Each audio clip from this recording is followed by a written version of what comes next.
Halo semuanya, balik lagi di channel YouTube aku, Risma N. Rahmawati. Semua tentang kampus ataupun semua tentang mahasiswa bisa kalian temukan di channel aku, Risma N. Rahmawati.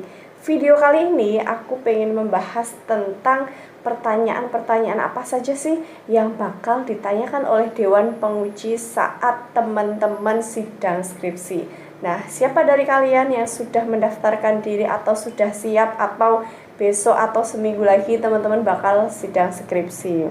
Kali ini Bu Risma, atau aku tuh sebetulnya lebih senang dipanggil dengan Mbak ya, menolak tua Mbak, atau dipanggil dengan Kak dibandingkan dengan dipanggil dengan Bu. Tapi oke lah, apapun panggilan dari teman-teman, mau Mbak atau Bu atau Kak, karena ketika DM di Instagram itu macam-macam ya panggilannya, ada yang Mbak, ada yang Bu, ada yang Kak.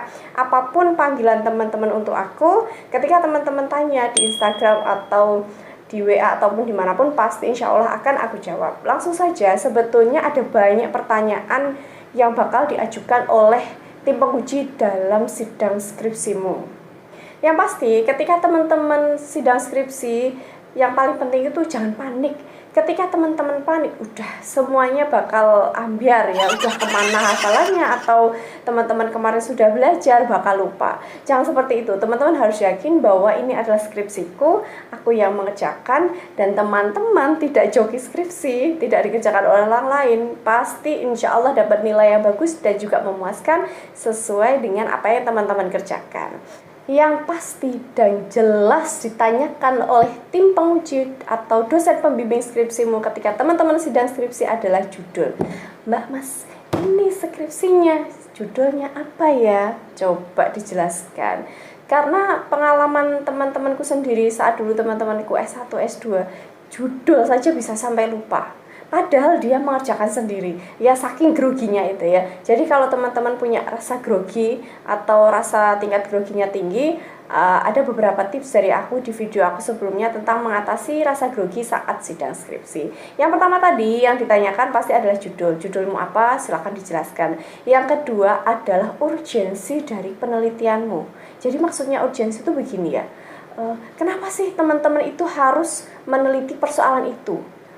Kenapa harus segera diteliti? Masalahnya apa? Nah, itu yang pasti akan ditanyakan dalam sidang skripsi. Kemudian, kenapa sih harus segera meneliti itu? Ini termasuk urgensi ya.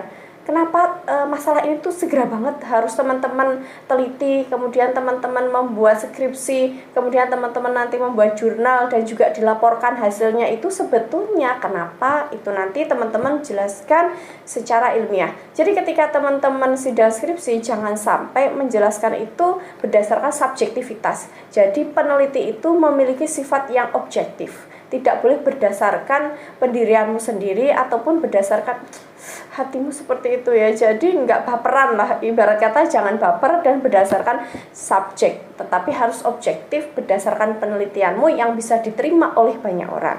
Kemudian pertanyaan ketiga, mengapa teman-teman meneliti masalah itu? Kenapa tertarik dengan novel ini misalnya? Atau teman-teman tertarik meneliti tentang masalah sosial atau politik atau hukum atau psikologi? Atau misalnya kenapa sih Mbak kamu tuh harus meneliti dampak penggunaan TikTok, Twitter, Instagram, kemudian WhatsApp dan aplikasi yang lain untuk anak-anak SMP atau anak-anak remaja? Nah, itu sebetulnya kenapa? Mengapa tertarik dijelaskan? Kemudian manfaatnya untuk membaca apa? Atau manfaatnya untuk dirimu sendiri, terutama membaca dan juga semua universitas ya. Jadi beberapa kali aku sampaikan ke teman-teman, skripsimu itu bukan hanya milikmu disimpan dalam rak bukumu atau lemarimu udah, tapi skripsimu itu bakal dibaca, penelitianmu itu akan dibaca oleh banyak orang dan juga dari seluruh kampus itu bisa mengakses karena sekarang kan sudah terbuka ya pembelajarannya. Jadi teman-teman harus yakin bahwa penelitianku ini benar-benar ada manfaatnya. Kemudian pertanyaan yang keempat adalah latar belakang teman-teman meneliti itu. Mahasiswaku dan juga di video-video aku ketika aku bersama mahasiswaku di kelas, pasti aku akan tekankan, Mbak Mas, ketika teman-teman meneliti, kamu harus berdasarkan fakta di lapangan. Jadi apa yang kamu angkat sebagai penelitian itu memang sesuatu hal yang terjadi di masyarakat berdasarkan fakta, ada masalah yang harus diangkat. Jadi teman-teman nggak boleh mengada-ada. Aku punya teori ini, ya udah nih kayaknya cocok nih dengan masalah ini. Aku punya masalah ini, aku mau teori ini. cocok logi ibarat kata. Jadi berangkat dari teori kemudian masalahnya diada-adakan. Sebetulnya Bu atau sebetulnya Kak, yang perlu kita dalami itu adalah teori dulu atau masalah dulu. Kita lebih baik menekankan pada teori atau kepada masalah. Dua-duanya Mas Mbak. Karena apa? Karena ketika teman-teman punya masalah tapi teman-teman nggak ngerti teori, nggak pernah baca, ya di dalam pikiranmu kamu nggak akan ngerti ini diolah pakai apa ya. Sama juga ketika teman-teman ngerti banyak teori tetapi tidak peka terhadap fenomena masalah, ya sudah nggak jadi penelitian. Jadi antara masalah dan juga teori itu berkesinambungan. Teori penting, masalah juga penting. Dua-duanya penting, gitu ya. Nah, ketika teman-teman ditanya pertanyaan yang keempat, latar belakang masalah, ya silahkan diceritakan secara ilmiah berdasarkan fakta, fenomena, kemudian kenapa harus meneliti itu, nanti kita tawarkan solusinya apa. Nah, itu teman-teman harus ceritakan dan pasti ditanyakan oleh pembimbing. Nah, yang kelima adalah objek penelitianmu. Ini tergantung dengan prodi teman-teman apa. Ya, teman-teman dari eksak atau teman-teman dari ilmu sosial humaniora pasti objek penelitiannya berbeda.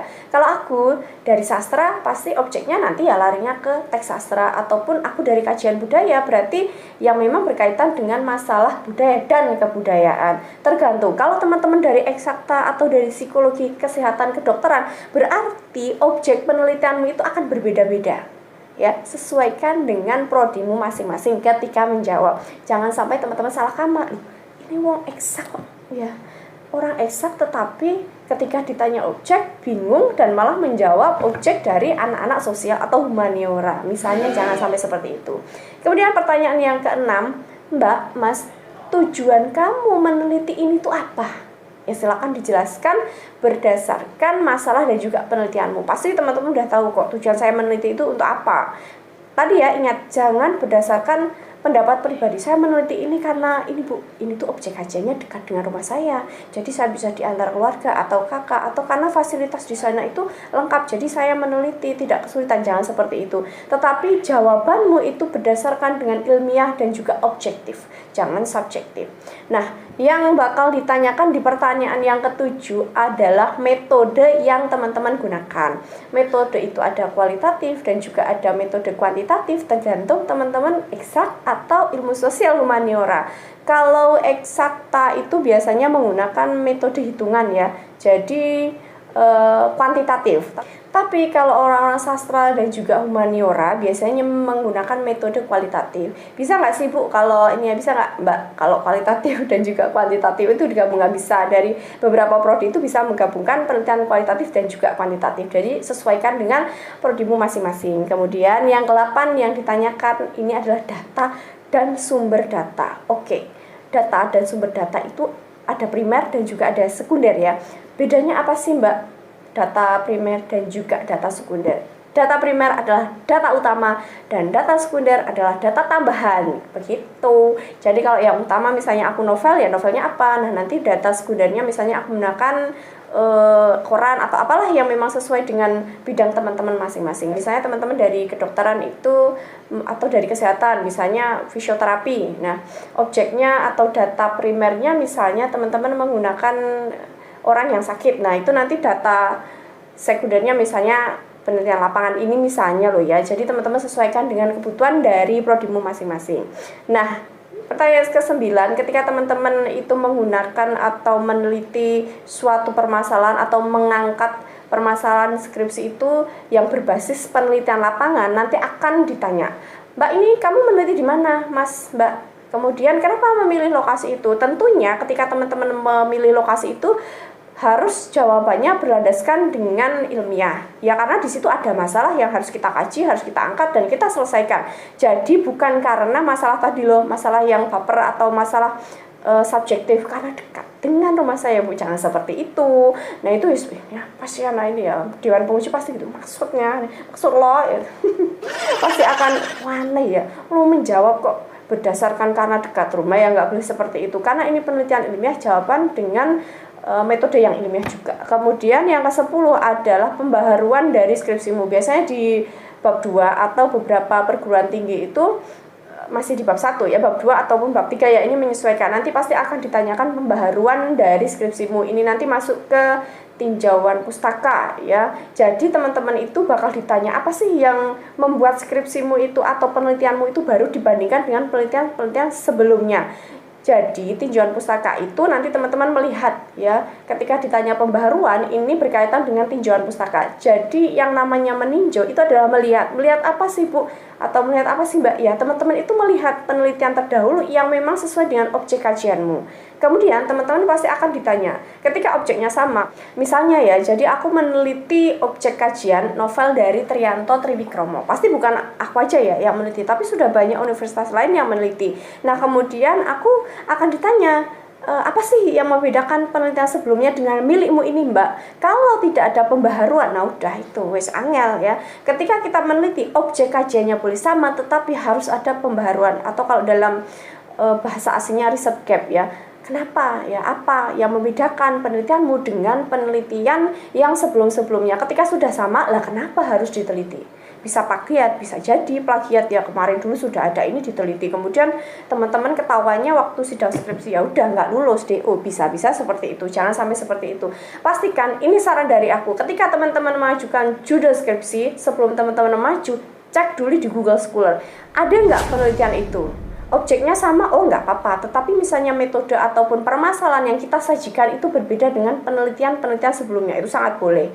Yang namanya objek itu kan siapapun bisa mengambil objek itu, tetapi masalah yang kita temukan adalah berbeda dengan yang sebelum-sebelumnya. Kemudian, nah yang nomor 11 adalah teori yang kamu gunakan untuk menyelesaikan masalah dalam penelitianmu. Pakai teori apa sih Mbak? Pakai teori apa sih Mas? Pasti ditanyakan. Kemudian teori itu teori itu sebetulnya isinya apa? Diceritakan. Kemudian kenapa kamu menggunakan pisau analisis atau kenapa kamu menggunakan teori itu dalam penelitianmu? Itu pasti ditanyakan. Yakin? 100% pasti ditanyakan ya. Kemudian setelah teori, yang ke-12 adalah cara menganalisis data. Itu nanti bisa ke tekniknya apa, modelnya apa, teman-teman nanti ceritakan ke dalam dosen atau penguji sesuai dengan skripsimu. Kemudian yang ke-13, ini yang penting, karena kamu adalah peneliti, maka kamu harus tahu sebetulnya hasil dari penelitianku itu apa. Oh ini Bu hasilnya, ada A, B, C, D. Kemudian setelah hasil dari penelitianmu itu kamu ceritakan, pasti nanti akan ditanyakan yang berkaitan dengan kesimpulan. Ini pertanyaan yang selanjutnya yang ke-14. Biasanya simpulan, dan yang ke-15 adalah saran. Simpulannya apa? Ya setelah kamu sudah menjabarkan PPT dari skripsimu, kamu sudah mengerjakan dari bab 1, bab 2, bab 3 atau sampai bab 4 tergantung dengan kampusmu masing-masing. Kemudian kamu sudah tahu jawabannya, maka teman-teman harus menceritakan tentang simpulan dari penelitianmu itu apa. Apa sih yang kamu dapatkan dari penelitianmu itu? Pasti ketika kita meneliti, kita ada hasilnya dong ya. Kita masak kue, kita ngadon beberapa bahan aja bisa jadi kue. Ketika kita meneliti satu skripsi, pasti akan ada hasilnya yang harus teman-teman ceritakan, dan ketika ditanya oleh dosen pembimbing, teman-teman harus menjawab sesuai dengan hasilmu dan secara sistematis. Jangan sampai grogi. Itu yang penting. Kalau grogi ya udah ambiar, sudah bubar jalan, nggak tahu kemana penelitiannya, jawabnya asal-asalan. Kemudian yang terakhir, ini biasanya ada Mbak saran dari ini ya, saran dari penelitianmu itu apa? Misalnya ya ini tergantung dengan teman-teman masing-masing ya. Saran misalnya, dari penelitian yang sudah saya lakukan, sebetulnya Bu, teori ini atau objek ini tuh belum banyak digunakan oleh masyarakat, atau belum banyak diketahui oleh masyarakat, dan belum banyak digunakan oleh mahasiswa. Kami menyarankan dari beberapa prodi untuk mengajarkan teori ini sebagai mata kuliah wajib di universitas itu atau universitas kita. Jadi begitu ya teman-teman, 1 sampai dengan 15 pertanyaan atau kisi-kisi sidang skripsi. Semoga apa yang aku sampaikan ke teman-teman semuanya bermanfaat. Semoga nggak terlalu cepat ya aku menyampaikannya dan teman-teman paham. Kalau ada yang ditanyakan, lari yuk ke Instagram aku di @risma.nrahmawati. Biasanya kalau komentar di video itu nanti aku bisa komen, aku bisa jawab. Mbak, yuk lari ke Instagram, yuk kita diskusi di situ nanti, atau diskusi di WA juga boleh. Terima kasih yang sudah nonton video aku dari awal sampai dengan akhir. Jangan lupa tombol like dan juga subscribe-nya. Terima kasih. Bye.